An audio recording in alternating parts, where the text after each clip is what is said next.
A graça e a paz do nosso Senhor Jesus Cristo seja sobre a sua vida, meu amado irmão. Nesta manhã estamos diante do livro do profeta Zacarias. Então, por favor, abra sua Bíblia nesse texto, esse que é um livro de avivamento que chama o povo de Israel a uma nova vida ao lado do Senhor, mesmo diante de um fracasso de séculos que aconteceram. Deus derrama sua graça abundante sobre o seu povo e o chama a esse relacionamento vivo, porque o Messias vai voltar. E aí está um princípio maravilhoso para mim e para você, e que nós também esperamos o Messias.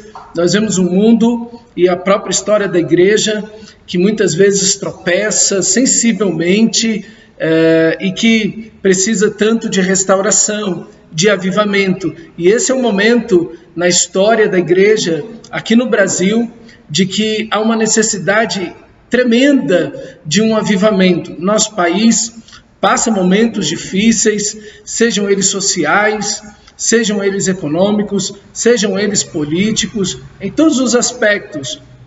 E isso não é um momento da agora, isso já vem de décadas se arrastando e infelizmente na última década vem caindo sensivelmente os nossos índices de violência, corrupção, dificuldades econômicas, vem se acentuando com os anos que vão se passando, né? E infelizmente nós temos aí uma situação muito complicada na história da nossa nação. Batemos todos os índices de violência, de corrupção, né? Quando a gente adentra os hospitais públicos, as escolas, nós vamos ver uma situação bem deplorável.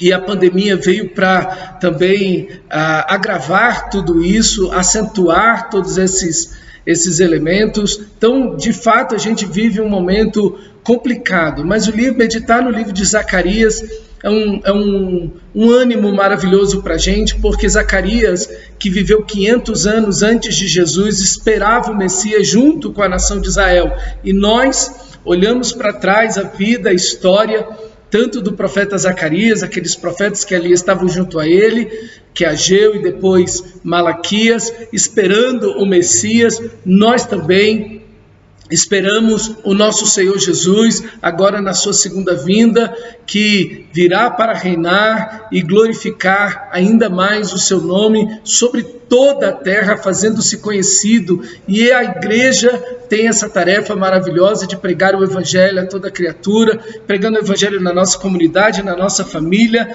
no nosso trabalho, mas também investindo em missões, falando de Cristo para outras nações. E o texto sagrado começa a nos chamar aqui definitivamente e sempre, essa é a mensagem dos profetas ao arrependimento. Essa é a primeira chamada, os 6 primeiros versículos vão chamar o povo de Israel a esse arrependimento, como Deus se irou muito contra as gerações passadas, mas agora Deus estende mais uma vez sua graça, estendeu às gerações passadas por séculos, e agora novamente, depois desse cativeiro de 70 anos, estende sua graça. E Deus, veja, é bonito aqui porque Deus chama no versículo 4, convertei-vos agora dos seus maus caminhos, né? E Deus diz que vai se converter a eles. Mas quando Deus nos chama ao arrependimento, à conversão a Ele, é porque primeiro Ele já converteu o coração para cada um de nós. Quando Deus nos chama ao arrependimento, é porque já existe uma disposição nele de perdoar, de restaurar, de curar, de libertar o seu povo. Aqui nós encontramos nessa expressão de convertei-vos ou arrependei-vos a graça de Deus, o perdão amoroso do nosso Senhor. E Deus, que nos chama ao arrependimento, à conversão, é aquele que já conhece toda a nossa condição, já conhece todo o nosso desastre, já conhece tudo o que passou e do que Ele precisa nos perdoar e restaurar. Então, nós não precisamos ter medo de nos aproximar de Deus, nós não precisamos ter medo de ir até Deus, apesar de toda a queda, de todas as besteiras que fizemos, de toda a destruição que as nossas mãos produziram, nós podemos nos achegar a Ele, porque Ele é gracioso, misericordioso, tardio em irar-se, vai dizer as Escrituras, e pronto a perdoar. Mas não terá, como diz as Escrituras, por inocente aquele que pecar contra Ele e não abrir o seu coração e não se entregar a esse arrependimento, a essa graça que está sendo estendida. E Ele chama o povo a lembrar: onde estão os vossos pais?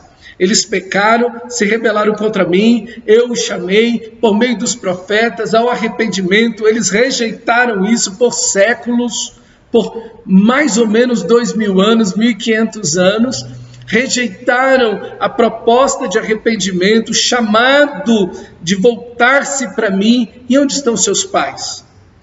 Eles foram destruídos nos seus próprios pecados. E aonde estão os profetas que eu enviei? Eles também passaram, eles morreram, eles não duram para sempre. Mas aí então está o chamado de Deus para o povo de Israel: não sejam como os vossos pais. E aqui está uma habilidade muito bonita que Deus nos chama a ter. A olhar a vida, o pecado, o erro que os nossos pais tiveram, os avós, e aí os nossos pais são as gerações passadas. Olhar para as atitudes erradas que eles tiveram, saber ler a história de fato e analisar todo esse contexto do qual viemos e poder olhar e mudar de vida e voltarmos para o Senhor nosso Deus. Como nós precisamos de analisar a história da nossa vida, da nossa família, e não reproduzir os mesmos pecados. Como nós, como igreja, precisamos olhar a história da igreja, né, por séculos e milênios, e não reproduzir o mesmo pecado.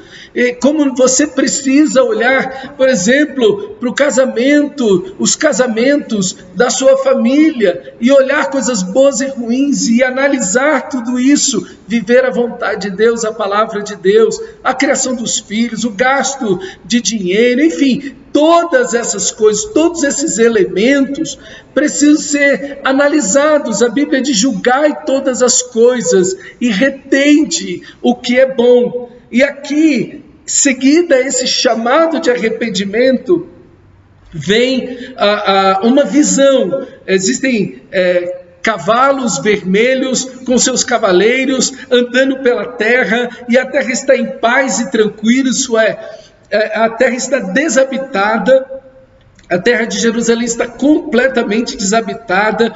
E por quê? Por causa do cativeiro, 70 anos. Então o mato cresceu. Na terra existem apenas alguns miseráveis e pobres que estão ali, que foram deixados na terra simplesmente para que as feras do campo não dominassem a cidade, mas a cidade está toda devastada, queimada, destruída, os muros jogados, os animais podiam entrar e sair, os inimigos, aquelas pessoas que estavam passando ali, viajantes, podiam entrar e sair na cidade, porque não há muros, e o mato cresceu e aquilo tudo. Então esses cavalos com seus cavaleiros vão passando e vão vendo a cidade, e as morteiras aí, que são plantas, né, demonstram justamente esse estado de abandono que existe, é um abandono que a cidade foi deixada. Mas aí então vem a palavra do Senhor. A palavra do Senhor está justamente aí, no versículo 16, vai mostrar para a gente que esse estado de abandono que Jerusalém está é por causa do seu pecado, é o castigo de Deus, é a desobediência recorrente de todas aquelas gerações, e o pecado só produz isso: destruição, a destruição da cidade, da sociedade, da economia, da política, das famílias, dos casamentos. A destruição tomou todas as áreas da nação de Israel, mas agora vem a palavra de restauração. O Deus que chama ao arrependimento no parágrafo de cima é o Deus que está chamando. Olha, eu conheço a situação de vocês. Esses cavaleiros estão olhando toda a cidade, toda a realidade, estão fazendo uma revista em tudo que está acontecendo, mas eu sei a situação em que vocês estão. Então Deus chama ao arrependimento. Portanto, assim diz o Senhor, versículo 16, voltei-me, para Jerusalém com misericórdia, a minha casa nela será edificada, diz o Senhor dos Exércitos, e o cordel será estendido sobre a cidade. Clama outra vez, dizendo assim, diz o Senhor dos Exércitos, as minhas cidades ainda transbordarão de bens, o Senhor ainda consolará a Sião e ainda escolherá a Jerusalém. Não importa como Jerusalém está, não importa como as cidades de Jerusalém estão, como o país se encontra, se o povo se voltar para Deus, porque Deus já se voltou em graça para esse povo. Se o povo se voltar para Ele, aquelas cidades serão reedificadas, Jerusalém será reedificada, o país será erguido, porque se voltou para Deus em obediência, em humilhação, em arrependimento, no abandono das suas obras, porque arrependimento sempre é isso. Não é simplesmente saber que pecou, mas é aquele que confessa o seu pecado e deixa alcançar do Senhor misericórdia. Arrependimento é isso. Arrependimento não é a consciência do pecado, mas é abandono dele. E voltar-se em obediência para Deus, isso é arrependimento. Quando isso acontece, a restauração vem. A cidade agora não vai ser cheia de mato e de feras do campo, mas vai transbordar de pessoas. Deus vai restaurar. Se você quer ver uma área da sua vida, ou a sua família, ou essa nação realmente ser reconstruída, ou a sua própria vida e família, volte-se para o Senhor, abandone o pecado, obedeça a Deus, volte-se inteiramente para Ele, porque Deus é poderoso para destruir aquilo que está te destruindo. E a próxima visão, no versículo 18, 4 chifres foram eles que representam nações e líderes que levaram, que destruíram Jerusalém, Judá, Israel, que destruíram o povo de Deus.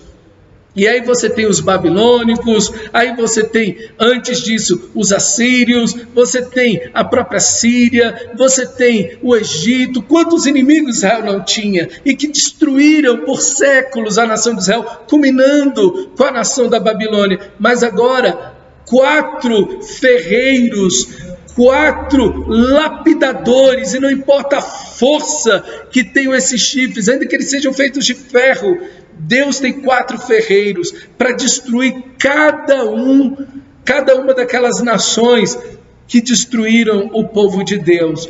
Às vezes, e aí tem uma lição bonita para nós, às vezes nós mesmos nos autodestruímos, e os inimigos vêm contra nós, e aproveitam a nossa própria destruição que nós produzimos. Mas Deus tem graça, Deus tem misericórdia, Deus levanta ferreiros para destruir fortalezas que nós mesmos construímos. Mas tudo isso depende do nosso arrependimento. Tudo isso depende se nos voltarmos para o Senhor. Se eles não se voltassem para Deus, nada disso, nenhuma restauração seria possível. É no voltarmos para Deus, é no arrependimento, é em buscar o Senhor, abandonando o pecado, obedecendo as Escrituras Sagradas, centralizando Deus em nossa vida, que toda restauração pode brotar, que tudo aquilo que estava nos destruindo será destruído. O inimigo é vencido, ainda que sejam fortes e poderosos, Deus é mais poderoso e tem restauração para mim e para você. Veja o que o avivamento produz. O avivamento produz o retorno a Deus. Deus é centralizado em nossas vidas e tem um lugar que Ele nunca deveria ter deixado de ter. O centro, a razão, o motivo da nossa vida. Nós nos voltamos em arrependimento, em obediência, abandonamos o pecado e Deus vai produzindo essa restauração maravilhosa em nossas vidas. Que coisa extraordinária! Há esperança, a esperança, ainda que os vossos pecados sejam vermelhos como carmesim, o Senhor derrama o sangue de Jesus sobre as nossas vidas. E aí então, no capítulo 2, entra uma nova visão. Jerusalém vai ser medida. Existe um homem, provavelmente um anjo aí, que vai medir a cidade. Ele tem uma corda para medir a cidade. Essa corda geralmente tem um tamanho específico, às vezes o tamanho médio de um homem, ou tantos côvados, que é essa medida da ponta do dedo até o cotovelo, é um côvado. Isso aqui tem mais ou menos 50 centímetros, essa medida. Às vezes uma corda dessa tinha 4 côvados, ok? 2 metros, enfim, era uma medida que as pessoas costumavam usar. E ele vai medir, geralmente, quando uma cidade era medida, era para 2 extremos. Ou essa cidade ia ser destruída, porque aí você mede a cidade, você vê o que está nela, você pesa essa cidade, você vê os acontecimentos. Medir quer dizer isso, quer dizer justamente que Deus está analisando, Deus está averiguando a situação real, seja pesando, seja medindo a situação real dessa cidade em que em questão estará sendo medida ou pesada. E Jerusalém foi medida, só que a outra possibilidade é da restauração, e aí está a restauração. Então o jovem corre até o profeta de Jerusalém, versículo 4, capítulo 2, Jerusalém será habitada com as aldeias, como aldeias sem muro, por causa da multidão de homens e animais que haverá nela, pois assim diz o Senhor, eu serei um muro de fogo em seu redor, e eu mesmo serei no meio dela a sua glória. A glória de Deus que lá em Ezequiel, no capítulo 10, havia saído da cidade. Deus havia abandonado o seu povo por causa do seu pecado. Se o povo se volta para o Senhor, a glória de Deus retorna. A glória de Deus retorna e a bênção de Deus. Agora, essa cidade sem muros, que foi destruída pelos babilônicos, agora o próprio Deus será o seu muro. Os muros de pedra podem ser destruídos, mas quem pode destruir? O próprio Deus, que é um muro de fogo ao redor dessa cidade. Olha o poder da graça de Deus. Olha o poder da graça salvadora de Deus, mas veja também o poder do arrependimento diante desta graça, de fazer a nossa sorte ser restaurada. Como precisamos de um avivamento, como precisamos voltar todas as áreas da nossa vida para o nosso Deus, esse Deus misericordioso. Como precisamos, como diz o livro de Ageu, considerar, parar, nos arrepender, voltar, analisar tudo o que estava acontecendo e nos voltarmos inteiramente para o Senhor, nosso Deus. E Ele, que sabe exatamente a nossa situação, que pesou e mediu a nossa existência, é o Deus que quer e deseja nos perdoar, para que sejamos abençoados por Ele. E então, novamente, no versículo 6 do capítulo 2, há um chamado ao arrependimento. O povo é chamado a voltar novamente ao Senhor, a voltar a sair da Babilônia, a sair da condição, não apenas geograficamente, mas sair daquilo que levou eles para a Babilônia. A frieza espiritual, a religiosidade vazia, a imoralidade, a idolatria, a injustiça social, o abandono do Senhor, da sua palavra. Saiam de tudo isso, voltem-se para o Senhor nosso Deus, busquem o Senhor de todo o coração. E aí então o resultado, versículo 10, canta e exulta, ó filha de Sião, porque eis que venho e habitarei no meio de ti, diz o Senhor. É isso aqui, e aí está o símbolo do templo, o templo que é sinal da aliança, Deus que faz aliança com o seu povo, Deus que habita no meio do seu povo, Deus que quer comunhão com o seu povo, Deus que virá para dentro do seu povo por meio do Messias, e Deus que vai cumprir a missão de abençoar todas as nações. Naquele dia, versículo 11, naquele dia, esse dia da restauração, e aqui é uma palavra profética, já para o momento da segunda vinda de Jesus. Veja que coisa maravilhosa, quando nós nos arrependemos, quando a igreja se volta para o Senhor, olha a missão de Deus se cumprindo por meio da igreja. Naquele dia, versículo 11, muitas nações se ajuntarão ao Senhor e serão o meu povo. Veja, muitas nações se ajuntarão e serão o meu povo. O povo de Deus, o povo de Deus, no singular, é formado de muitas nações, porque em ti serão benditas todas as famílias da terra. Ide por todo mundo e pregai o evangelho a toda criatura, fazendo discípulos de todas as nações, de todo povo, tribo, língua, raça, nação, etnia, estarão em pé diante do trono e do Cordeiro. Apocalipse, capítulo 6, capítulo 7.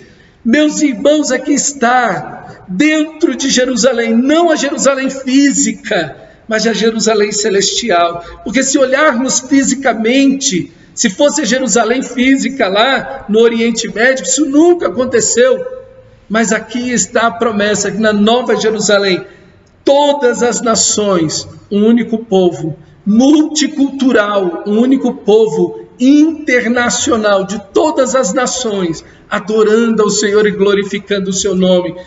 Então o Senhor, versículo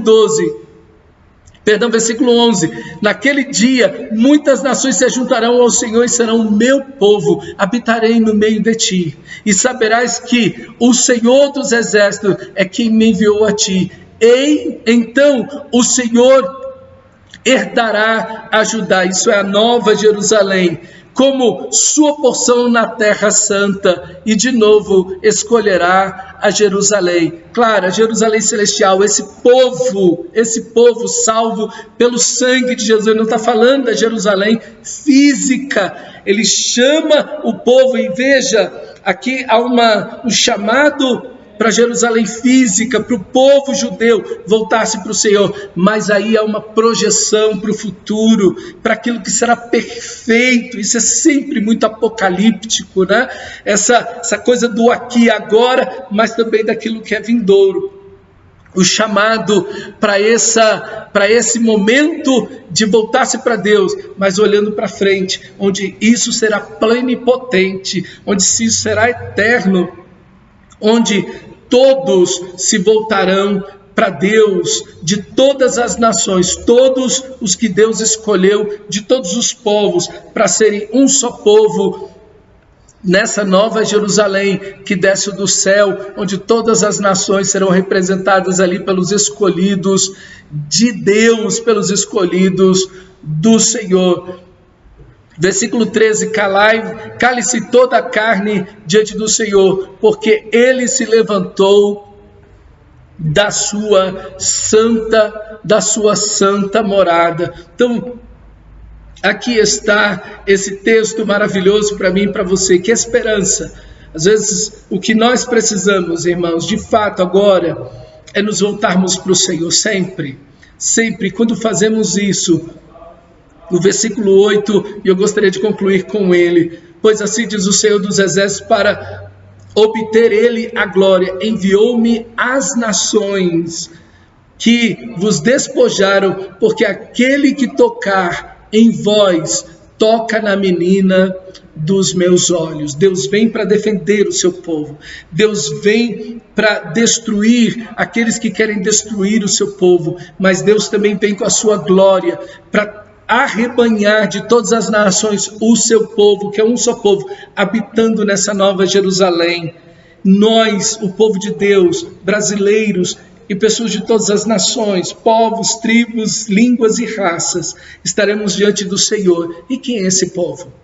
Esse povo é a menina dos olhos de Deus, essa bolinha lá no meio do seu olho.